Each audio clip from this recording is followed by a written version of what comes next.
கபிலன் தாமா phone பண்றாரு.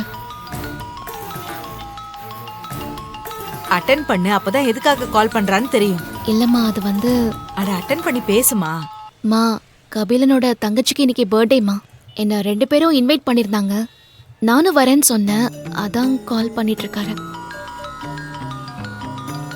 மா, நான் ஃபோன் அட்டென்ட் பண்ணி வரலன்னு சொல்லிடுறேம்மா. இருமா இரு, எதுக்கு அவசரப்படுற? எனக்கு அந்த கபிலனை பிடிக்கலதான். ஆனா அவன் உன் அப்பாவோட ஃப்ரெண்டோட பையன். முக்கியமா அவன் உன்னோட கம்பெனில தான் வேலை பார்த்துக்கிட்டு இருக்கான் இல்லையா? ஒரு முதலாளியா நீ உன் கம்பெனி ஸ்டாஃப் கிட்ட ஒரு நல்ல உறவை மெயின்டைன் பண்றது எப்பவுமே அவசியம் புனிதா. நீ நினைக்கிற அளவுக்கு உன் அம்மா ஒன்னும் அவ்வளோ மோசம் கிடையாது, சரியா? மா, ஏமா இப்படி பேசுறீங்க? உங்களை நான் அப்படி நினைப்பேனா? நீ ஒன்னு பண்ணு, அவங்க வீட்டுக்கு போயிட்டு வா. சரி, சரிங்கம்மா, நான் போயிட்டு வந்துடுறேன்.